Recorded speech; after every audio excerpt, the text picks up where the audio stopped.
bunda semuanya yang ada di rumah. Semoga ayah bunda di rumah dalam keadaan sehat semuanya ya. Dan semoga puasanya juga lancar jaya. Mendapatkan keberkahan puasa, mendapatkan kenikmatan dalam puasa hari ini. Dan alhamdulillah hari ini cerah ya, cukup panas. Kalau misalnya di daerah saya ya Ustazah, Masya Allah. cukup panas. Dan kemarin juga sempat hujan. Dan semoga ayah bunda yang di rumah semua dalam keadaan sehat, aman, dan dalam perlindungan Allah. Amin amin ya rabbal alamin. Baik, hari ini kita akan Pure Talks lagi.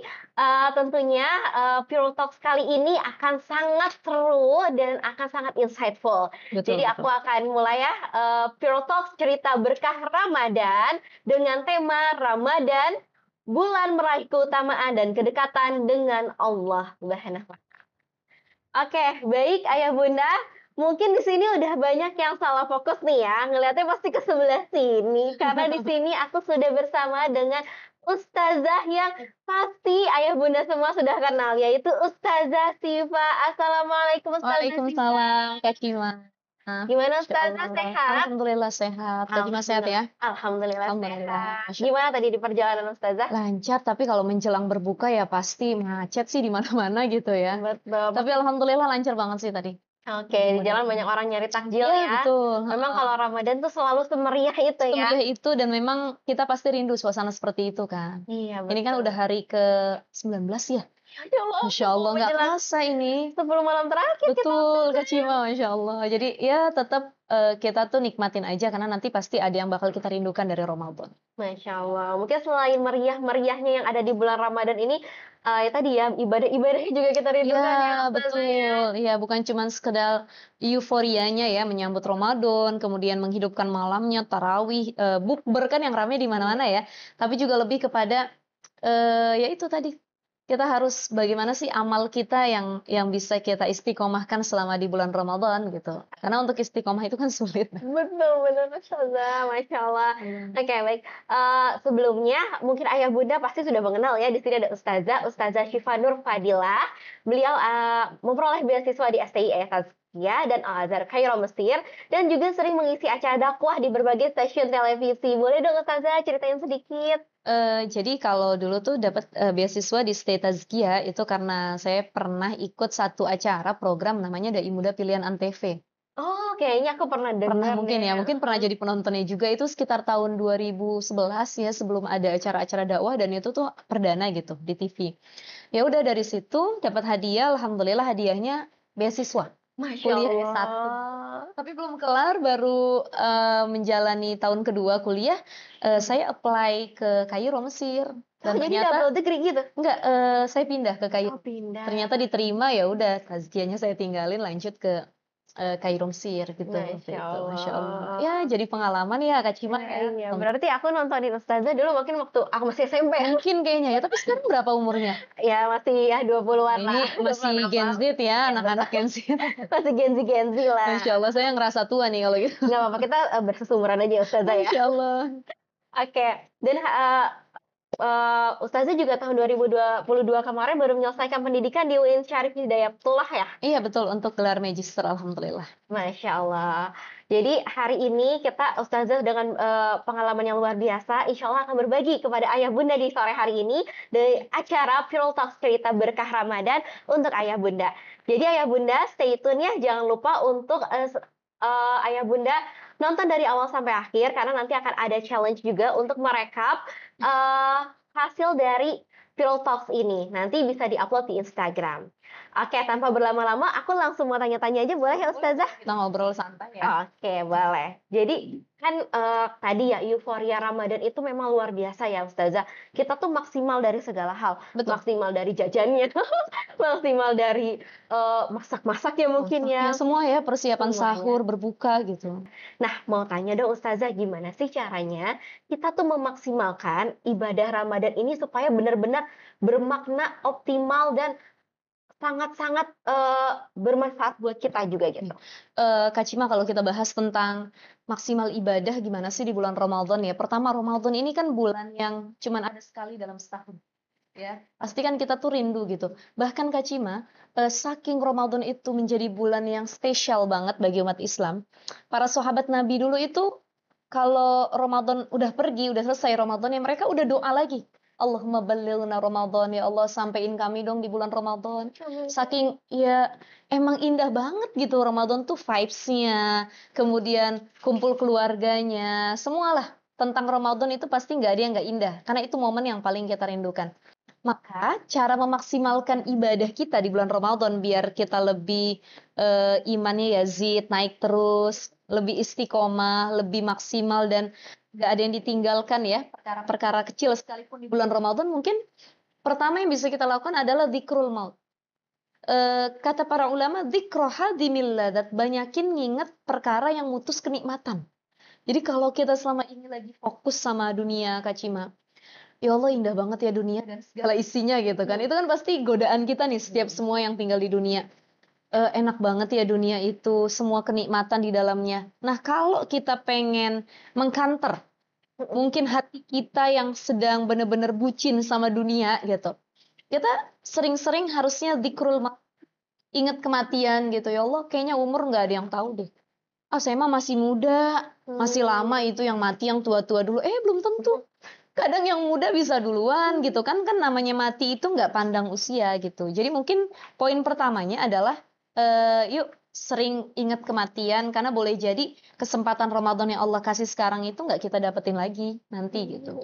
Itu Berarti kita untuk memaksimalkannya adalah kita tuh membayangkan kalau ini mungkin saja jadi menjadi betul. Ramadan terakhir Bisa jadi kita. ini jadi Ramadan terakhir kita, maka ini harus jadi Ramadan terbaik Terbaik kita. kita. Masya Gitu Allah, kan Ustazah. prinsipnya kan Oke. tagline-nya.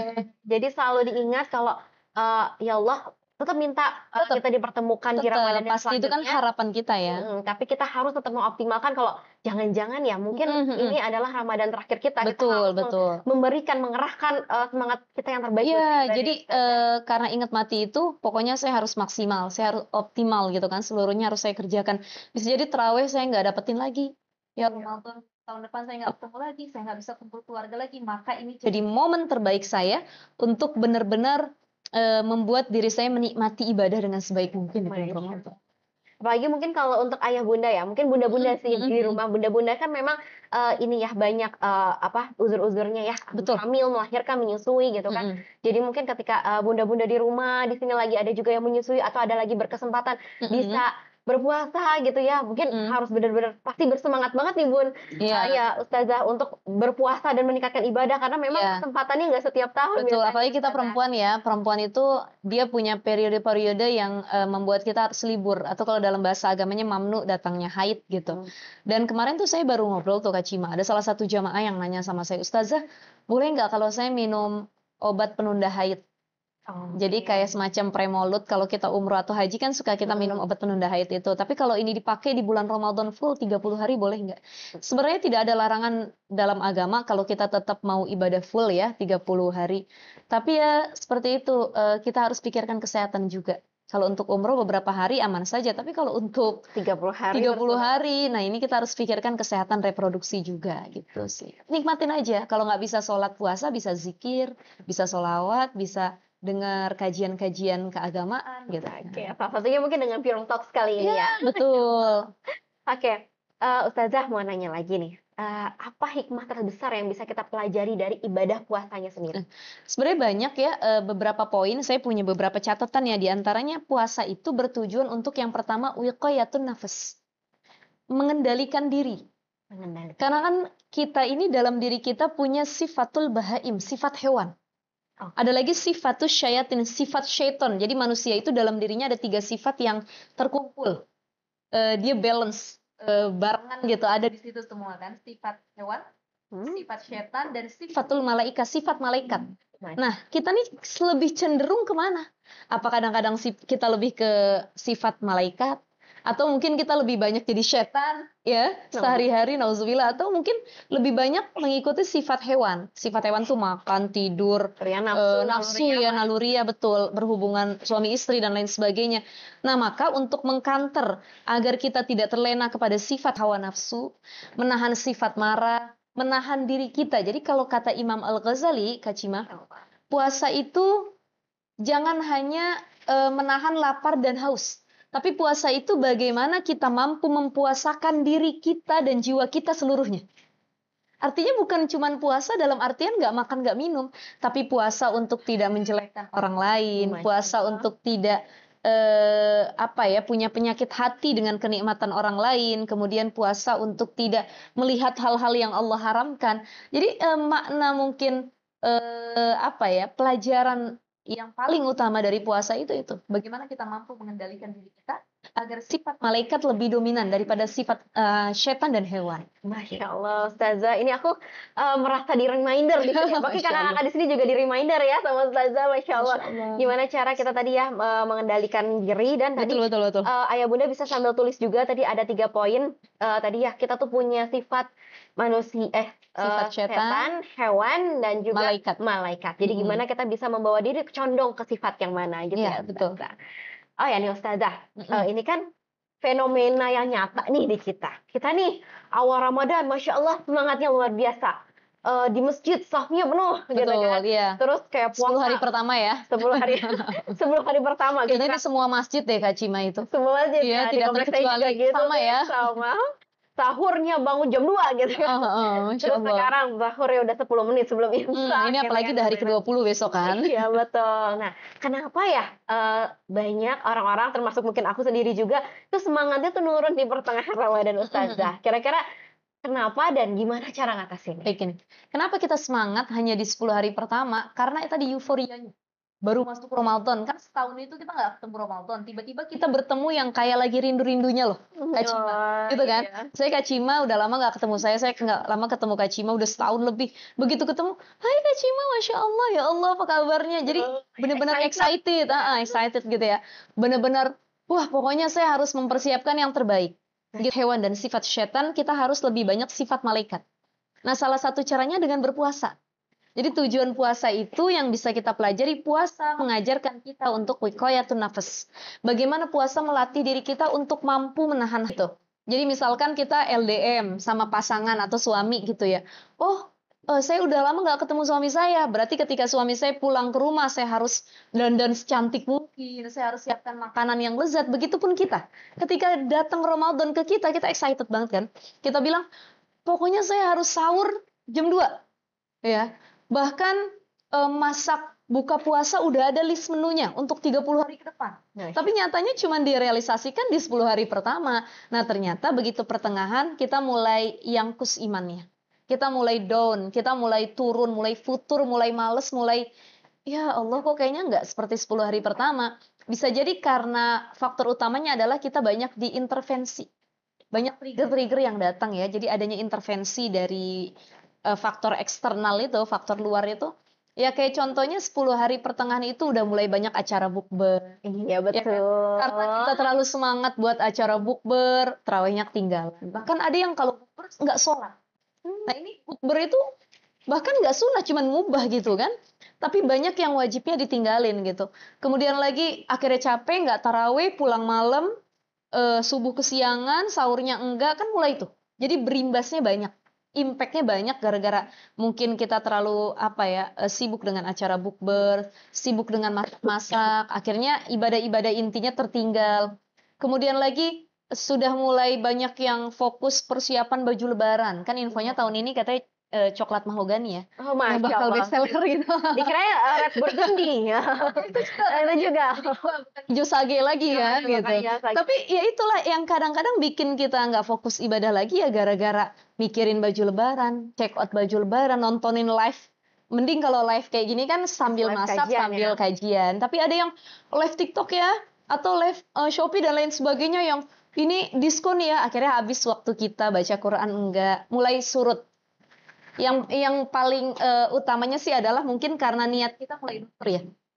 Jadi niat itu harus terus ditajdid, diperbarui, bukan hanya dari awal tapi di pertengahan sampai ke akhir, bahwa orang yang mulia yang bakal dapat takwa itu bukan cuma mereka yang bagus di awal. Kita tahu 10 hari terakhir ada Lailatul Qadar.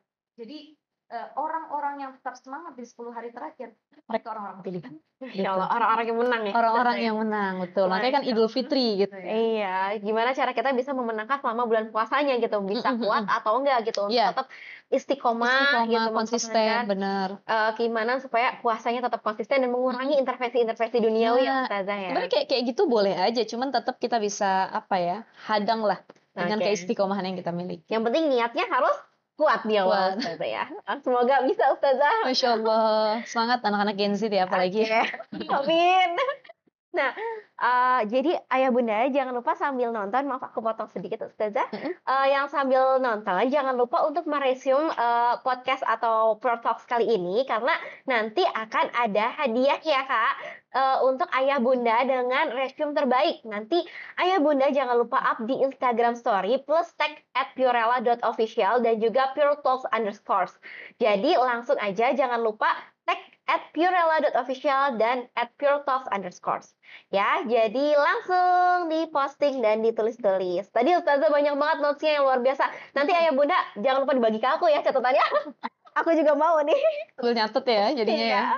Oke, Ustazah, aku lanjut ke pertanyaan selanjutnya nih Ustazah. Kan tadi kita kan udah ngomongin tadi tentang niat dan istiqomah tadi. Nah, kiat-kiatnya Ustazah, ada nggak tips and trik dari Ustazah Syifa buat kaum-kaum Gen Z atau bunda-bunda sekalian gitu kan, biar kita makin semangat dan tetap semangat buat jalanin ibadah. Istiqomah selama Ramadan ya, sohibut tamkin disebutnya. Jadi gimana caranya kita biar istiqomah di bulan Ramadan. Saya ingin ngajak teman-teman semua, khususnya anak Gen Z yang mungkin sekarang lagi baru belajar agama, baru hijrah dan lain sebagainya. Biar kita istiqomah menjalankan ibadah di bulan Ramadan, kita harus punya paradigma yang berbeda dulu. Kita harus rubah paradigma pemikiran persepsi kita tentang bulan suci Ramadan.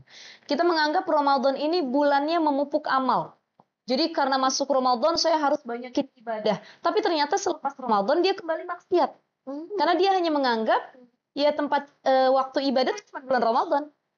Akhirnya selepas Ramadan buka aurat lagi, maksiat lagi, zina lagi, melakukan kebohongan lagi, dosa lagi. Karena dia merasa gibah lagi, betul ya.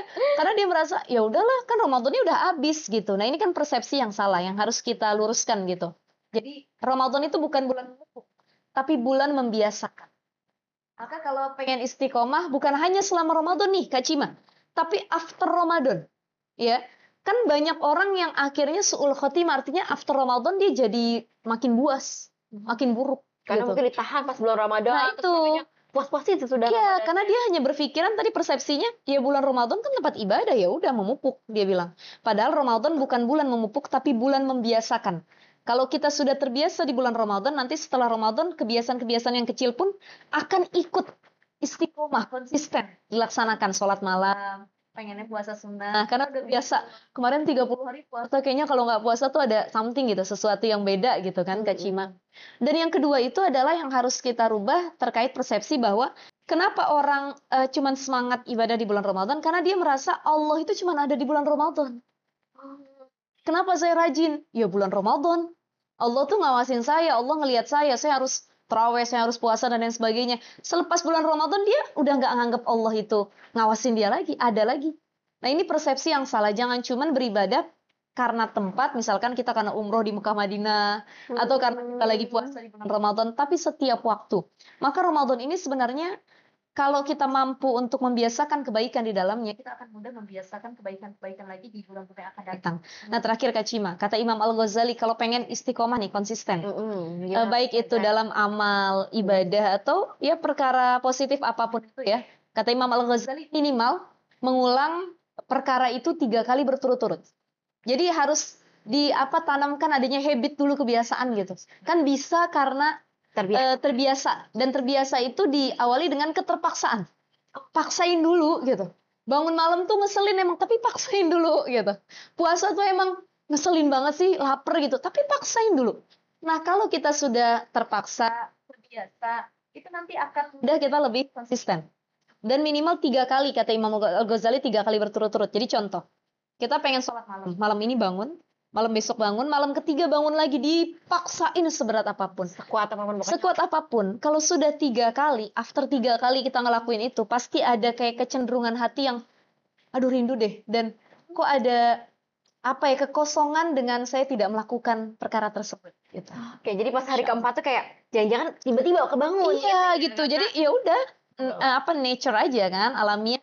Ih kok gue kebangun ya? Oh iya biasa tahajud gitu. Oke. Cuma Masya Allah. Ya bunda jangan lupa ditulis ya. Tadi ada A3 atau tadi perubah paradigma tentang tadi ya kalau misalnya Allah tuh nggak cuma hadir di bulan Ramadan, terus juga yang kedua tentang Ramadan bulan membiasakan. oh ya bulan membiasakan. Jadi kita sesudahnya di bulan Mm-mm. 11-nya harus membiasakan lagi. Dan Betul, tadi yang betul. terakhir kata Imam Al-Ghazali, kita harus 3 kali berturut-turut ya untuk Minimal, betul, minimal iya. untuk konsisten kayak gitu. Mm-mm. Semoga sesudah dari Ramadan kita tetap konsisten gitu ya, Mm-mm. Ustazah ya. Amin. Insya Oke, Ustazah, kalau kan puasa nih lapar, Mm-mm. aus gitu kan, lemes gitu. Terus kalau siang tuh sholat zuhur tuh kayak itu gimana nih Ustazah supaya kualitas sholat kita dan doa kita tuh tetap khusyuk, bahkan lebih khusyuk di bulan Ramadan. Ya, terkait khusyuk dalam sholat ini perkara yang sulit banget Kak Cima. Bukan hanya di bulan Ramadan ya, yang memang effortnya luar biasa kan sambil puasa ya. Tapi juga sebenarnya di bulan-bulan lain, orang yang memang berat sholatnya, apalagi sholat yang paling berat itu apa?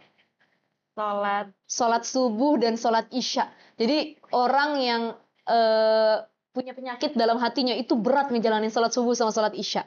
Ya, jadi kayak something banget gitu untuk melaksanakan sholat tersebut. Tapi kalau dia udah terbiasa dengan sholat subuh dan isya, maka kualitas gini.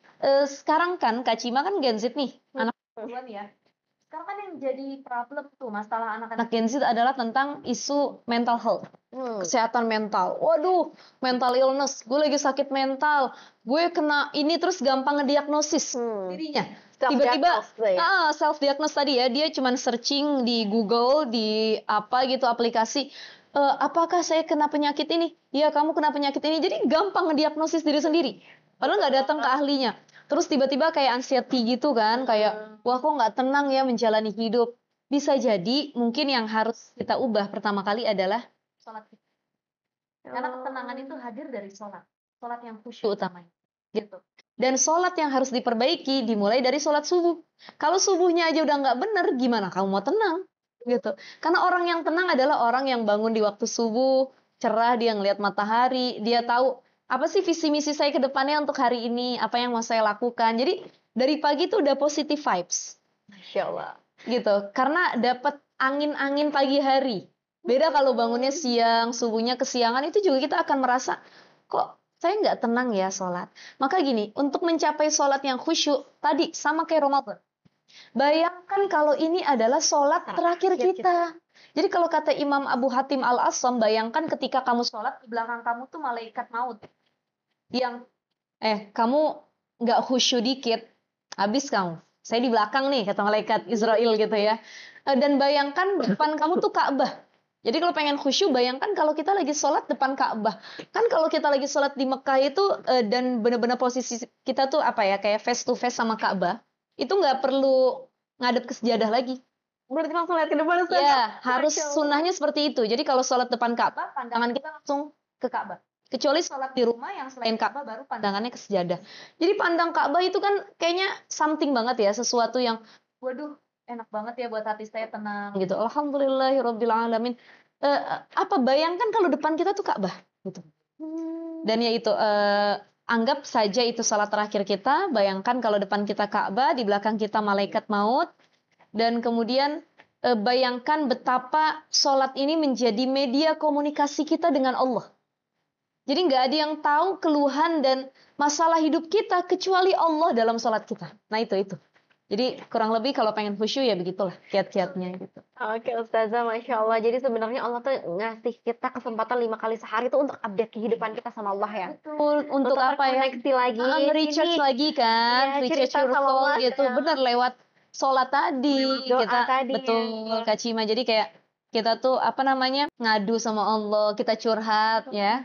Seperti itu. Terus tadi inget banget kata Ustazah tadi kalau kata Gen Z sih kita harus jadi morning person. Betul. Harus jadi morning person, awali sholat subuhnya dengan happy, dengan semangat gitu supaya memang tadi kita bisa menyiapkan sholat-sholat yang lain juga lebih semangat lagi ya Ustazah ya. Oke. Nah Ustazah, aku mau tanya kan memang selain sholat ya Ustazah di bulan Ramadan ini emang kita kan juga dianjurkan untuk lebih banyak membaca Al-Qur'annya ya. Nah kira-kira kalau peran apa sih Ustazah peran membaca Al-Quran dalam membangun hubungan yang lebih dekat dengan Allah di bulan Ramadan. Jadi Al-Quran ini eh, kira-kira bisa jadi Wasilah gitu ya, iya wasilah apa untuk penghubung gitu. penghubung apa untuk mungkin bisa Ustazah jelaskan kepada hubungannya sama Allah gitu. Jadi memang Ramadan itu identik dengan syahrul Quran ya. Ada ayat yang populer, syahrul Ramadan alladzi unzila fil Quran. Jadi bulan Ramadan itu identik dengan bulan Al-Quran. Disebabkan karena ya Al-Quran turun pada bulan Ramadan. Iya, 17 Kemarin kan Ramadan ya, 17 Ramadan nuzulul Quran gitu. Jadi ada dua apa yang disebutnya ya, kalau dalam tafsir Sawi itu dijelaskan ada dua perhiasan Ramadan. Jadi Ramadan itu punya dua berlian atau dua perhiasan. Yang pertama adalah nuzulul Quran, turunnya Al-Quran di bulan Ramadan. Jadi identik dengan Al-Quran. Dan yang kedua adalah Lailatul Qadar. Nah ini teman-teman Aduh, kita aku besok ya masuk 10 hari terakhir, jadi sayang banget kalau kita nggak itikaf, kita nggak bener-bener nyari Lailatul Qadar, karena memang cuma orang-orang pilihan yang bakal dapat. Tadi saya baru bahas banget, saya pengajian tadi pagi. Jadi ciri orang, kata Syekh Abdul Qadir Al-Jailani, ciri orang yang dapat Lailatul Qadar itu, dia tuh didatengin oleh Jibril, digenggam tangannya. Tapi kan itu secara gaib ya, artinya nggak kelihatan. mungkin kita pandang Jibril itu nggak kelihatan gaib. Cuman kata Syekh Abdul Qadir Jailani maknanya adalah apa yang kita rasakan dalam tubuh kita ketika kita tuh dapat Lailatul Qadar dan ditemui oleh Jibril. Jadi ada tanda-tanda alamat ciri kalau kita tuh ternyata dapat Lailatul Qadar. Yang pertama, badan kita gemetar. Kita ngerasa kayak kulit badan kayak merinding gitu Kak Cima, kayak gemetar ya. Tapi ini yang deketin bukan setan, malaikat gitu, tapi nggak kelihatan ya. Yang kedua tuh kita ngerasa hati kita tuh kayak tenang dan kita, ya kok tenangnya beda ya sama ketenangan-ketenangan yang lain.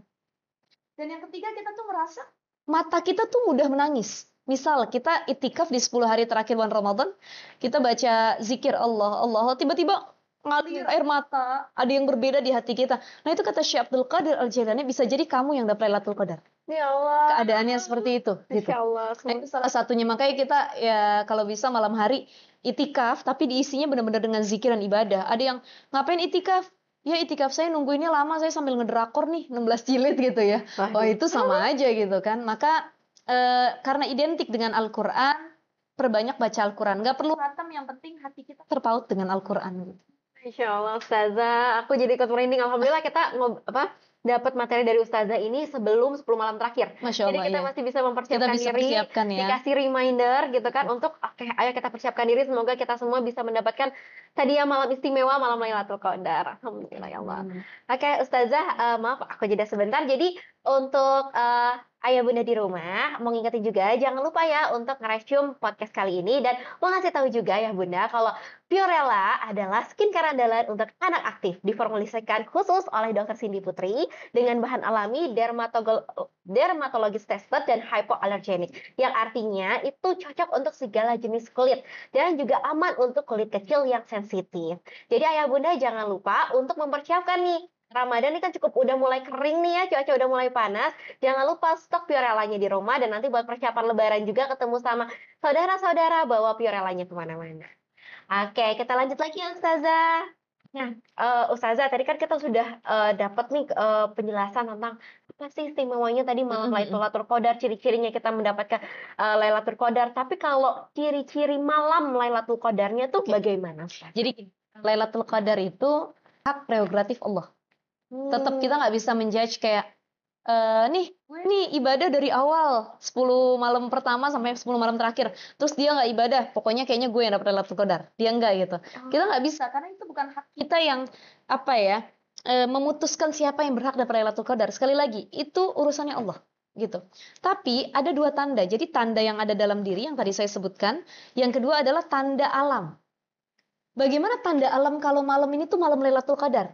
Lailatul Qadar tuh para ulama ada dalam satu hadis mengatakan bahwa para ulama itu sepakat bahwa Lailatul Qadar itu terletak pada tanggal 27 Ramadan. Jadi hampir mayoritas mengatakan 27 Ramadan.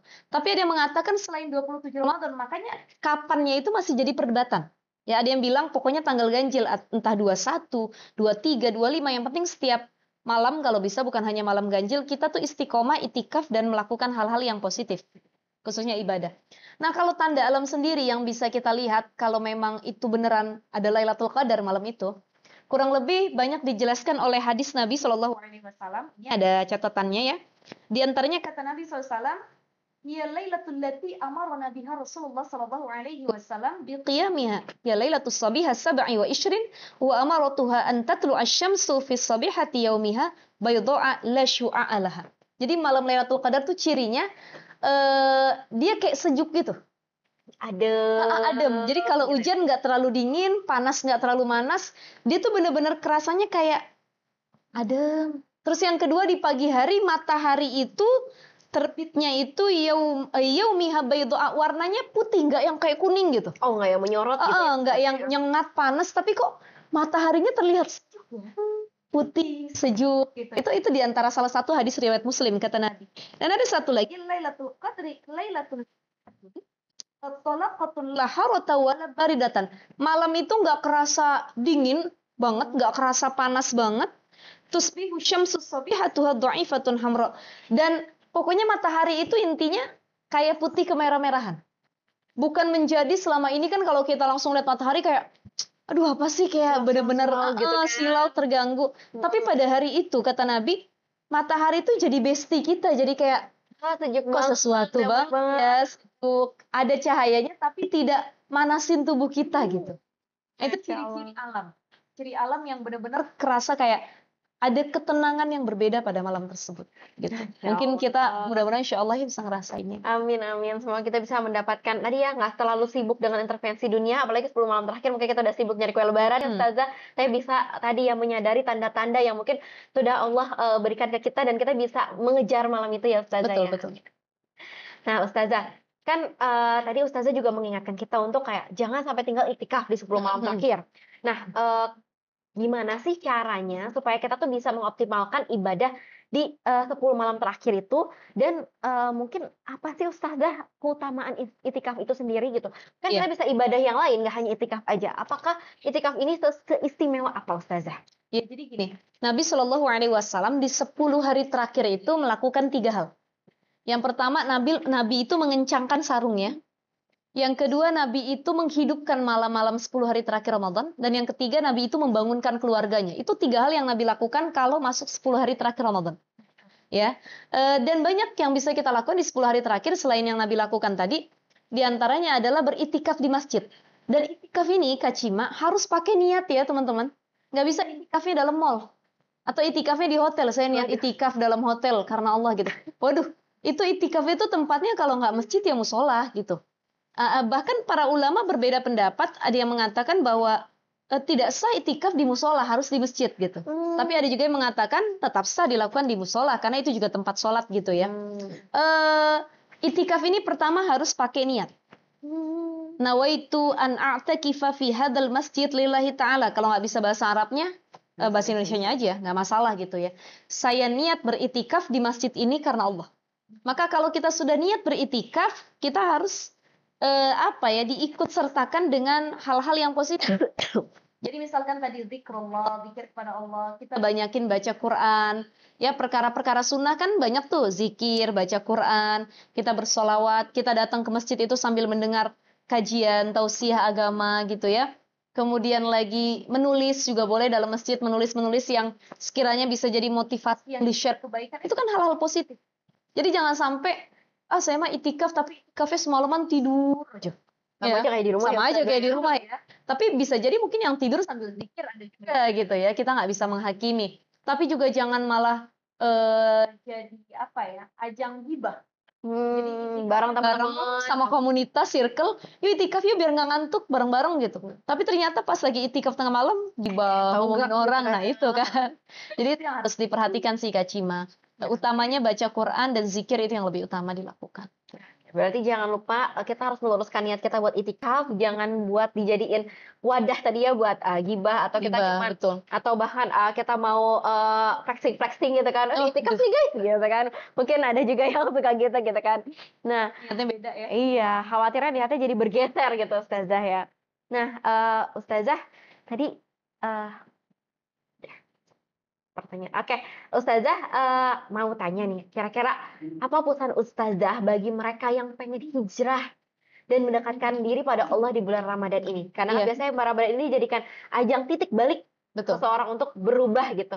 Gimana Ustazah? Ada nggak Ya pesan? paling tidak ya sebenarnya tuh point of view-nya tadi di awal yang saya bahas tentang maut ingat kematian. Ingat kematian. Jadi kalau ada orang baru hijrah di bulan Ramadan, dia lagi memperbaiki dirinya, ya ayo kita mulai, kita konsisten, ibda binafsik, mulai dipaksakan dan bisa jadi kamu tuh nggak bakal ketemu Ramadan yang akan datang, usia kamu nggak dikasih lagi kesempatan sama Allah, maka ini jadi titik perenungan, jadi self talk sama diri sendiri, kita ngobrol, sampai nggak ya kamu ke Ramadan yang akan datang, diterima nggak ya amal kamu, diampuni nggak ya dosa kamu yang kemarin. Maka Ramadan ini harusnya jadi titik utama dia untuk mendekatkan diri kepada Allah gitu, untuk apa ya, bulan perenungan. Kalau betapa nikmatnya ibadah kepada Allah, betapa Allah maha rahman, maha rohim, Allah tutup aib saya yang begitu banyak, maka di situ dia berusaha sekuat mungkin dengan paksaan tentunya ya. Jadi kalau lagi hijrah itu hal-hal yang harus diperhatikan adalah pengen nih kita istiqomah hijrahnya, satu, kita harus cari support system saat kita hijrah. Jadi support system yang terbaik yang ngasih solusi, positive vibes. Yuk, oh kamu terus deket sama Allah ini dan lain sebagainya gitu. Yang kedua, cari circle pergaulan yang tepat.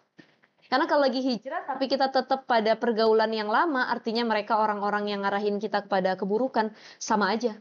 Sulit untuk konsisten gitu. Tapi kalau kita dikelilingi sama kawan-kawan yang, aduh kalau ngelihat wajahnya inget azab Allah gitu, ingat surga sama neraka gitu kan, pengennya bawaannya sholat, zikir mulu, itu kan berarti ngasih positive vibes terkait perihal agama. Maka temen itu ngaruhnya besar banget, impactnya luar biasa. Almar'u ala dini khalilihi, kata Nabi. Kamu itu akan tergantung atau sesuai dengan agama kawan kamu. Siapa yang kamu jadikan kawan, ya gitu diri kamu. Kalau kawan kamu orang yang rajin ibadah, pasti nular. Karena kebaikan itu menular, apalagi keburukan. Jadi siapa kawan kita itu yang menentukan. Masya Allah Ustazah, ini aku jadi teringat kalau karena aku ikut likoan gitu kan, aku sering banget diingetin sama murabi aku kalau kita harus kuatkan ukhuwah kita karena tadi pertemanan itu yang bisa membawa kita ingat lagi, nggak apa-apa, iman itu emang pasti naik turun, tapi ketika kita ketemu justru ditarik lagi, diingetin, makanya itu lagi. tadi super sistemnya kan, siapanya yang jadi kita jadikan kawan dan saudara. Kalau iman mah pasti namanya jangankan iman, cinta aja fluktuatif kan, kadang naik, kadang turun, kadang ya bosen, itu gitu hati. Makanya doanya apa Kak Cima? Iya muqallibal qulub, sabit qulubana ala dinika wa la ta'atik. Ya Allah, kami minta diistiqomahkan hati kami pada kebaikan. Wah, amin, amin, amin, amin, istiqomah ini ya Allah. Semoga kita semua bisa istiqomah, Ustazah. Oke, Ustazah, tadi kan kita udah banyak ngomongin tentang Ramadan nih, Ustazah. Kira-kira kebiasaan apa aja sih, Ustazah, yang perlu kita pertahankan setelah Ramadan berakhir tadi? Ya, baik. Pertama, syahrul Quran. Jadi jangan cuman buka Qurannya di bulan Ramadan.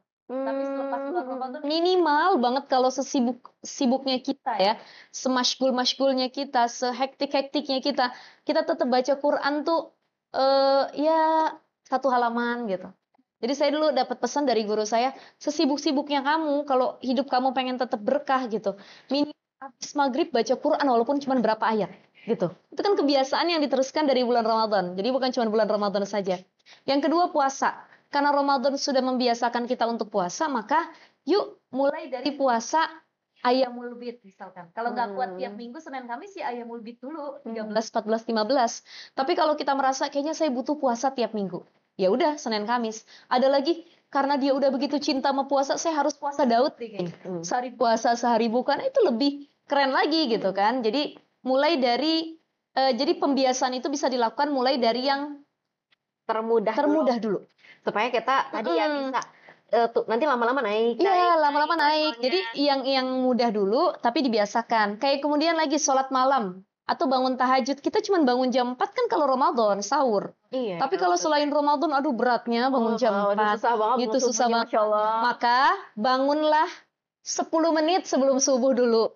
Biar segar dulu. Dan bisa dipakai waktunya untuk tahajud 10 menit dulu. Kalau sudah bisa, maka lanjut 20 menit sebelum subuh. Kalau bisa setengah jam sebelum subuh, nanti sejam sebelum subuh. Sampai di waktu di mana sepertiga malam kita bangun gitu. Dan sholatnya naik terus. Dan sholatnya itu jangan ujuk-ujuk. Kenapa orang malas bangun malam? Karena tiba-tiba harus 8 rakaat gitu. banyak gitu. Tahajudnya banyak. Nggak usah. Kalau kata orang Sunda tuh pangpelitna cek orang Sunda namah gitu ya. Ada. 2 rakaat we gitu kan. Dua rakaat Kalau kata we. orang Sunda kan 2 rakaat we gitu. Udah 2 rakaat aja. Daripada 2 rakaat daripada tidak sama sekali ya Ustazah ya. Sekali. Dan yang terakhir adalah Ramadan ini kan identik dengan syahrus shadaqah ya, bulannya berbagi. Adanya sensitivitas sosial, adanya keinginan untuk membantu orang lain dari mulai zakat, sedekah, berbagi takjil gitu kan. Nah, kebiasaan ini bisa kita lanjutkan kok di selain bulan Ramadan gitu. Mungkin dengan Jumat berkah, tiap Jumat kita berbagi Iya. atau apa, itu banyak yang bisa dilakukan. Masya Allah. Berarti konsep Ramadan sebagai kebiasaan tuh kayak gini ya Ustazah. Misal nih tahun ini, oke kita sesudah Ramadan biasanya paling mudah dulu apa? Bangun subuh tepat waktu misalnya. Bangun subuh tepat waktu. Terus kan kata tadi Ustazah udah ngingetin dari awal kalau kita tuh harus melanjutkan kebiasaan itu ke 11 bulan selanjutnya, gitu kan? Bukan berarti cuma Ramadan aja dilakukannya. Iya, terus 11 bulannya libur gitu. Libur gitu kan. Nah, terus berarti sesudah itu kita oke udah bisa sholat subuh tepat waktu gitu. Terus tahun keduanya oke naik lagi nih sholat subuhnya udah bisa tepat waktu. Bangun deh jam 4 biar bisa tadi tahajud dulu kayak gitu. Jadi step by step ya. Step by step pelan-pelan gitu ya. Mungkin nanti pas di 5 tahun dia berjalan terus selalu ada ini ya, selalu ada progres gitu tiap tahunnya. Oh, jadi ada kebiasaan baru lagi, ada kebiasaan baru lagi, kebiasaan baru lagi. Ya. Berarti kita harus membawa tadi ya di Ramadan ini kita tuh harus ngebawa bekal buat 11 bulan selanjutnya gitu ya Ustazah ya. Oke, Insya Allah. Semoga kita semua bisa mengambil bekal yang terbaik buat kita bawa ke 11 bulan selanjutnya. Amin, amin, ya rabbal alamin. Oke, Ayah Bunda, jangan lupa untuk resume podcast hari ini dan juga jangan lupa di-up di Instagram story Ayah Bunda dan tag @purella.official. Jangan lupa juga tag @purella @puretalks_. Jadi tagnya 2 ya. Jadi ada purella.official sama @puretalks_ gitu. Jangan lupa juga untuk pantau live TikTok Purella setiap hari dan bagi top spender bisa mendapatkan hadiah menarik. Jadi semoga beruntung. Tapi tetap jangan lupa sambil nonton live, jadi sambil juga seimbang sama ibadahnya ya. Jadi kita sambil live juga sambil jangan lupa ketinggalan ibadahnya. Oke, ya Bunda. Nah, Ayah Bunda, ya Ustazah, sebelum kita mengakhiri nih Ustazah, ada pertanyaan dari Ayah Bunda di rumah. Nah, Ustazah mau nanya, jika di sebelum Lailatul Qadar, saat Ramadan kita tuh ngerasa kayak kurang gitu ibadahnya, kurang sunahnya gitu, mungkin wajib-wajibnya aja, Qur'annya juga kurang. Cara kita masih dapat nggak sih kesempatan buat mendapatkan Lailatul Qadar? Oke. Terkait Lailatul Qadar sekali lagi itu hak prerogatif Allah. Kita nggak bisa nentuin dapat atau enggak. Oh kayaknya nggak dapat, orang dari awal nggak itu kok nggak istiqomah sunahnya kan nggak mungkin. Karena kita nggak punya kemampuan, kapabilitas dalam menentukan gitu ya. Itu kan haknya Allah gitu. Tapi paling tidak saya ingin katakan begini, ada orang yang dia emang ibadahnya cuma rajin di 10 hari terakhir karena pengen ngejar Lailatul Qadar.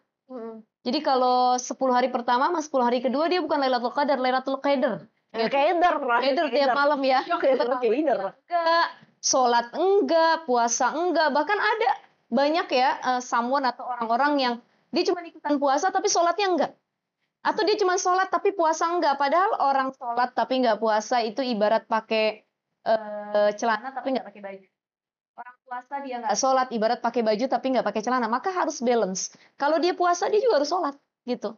Jangan cuman puasa sholat di awal tapi ternyata di akhir enggak, atau cuman di awal enggak sama sekali, di akhirnya yang giatnya sebenarnya enggak masalah kalau dia punya kesadaran di pertengahan Ramadan, ya Allah dia bertobat sebaik mungkin, saya mohon maaf atas kelalaian ibadah wajib saya. Bahkan jangankan wajib yang sunnahnya apalagi enggak ketengok sama sekali gitu Kak Cima.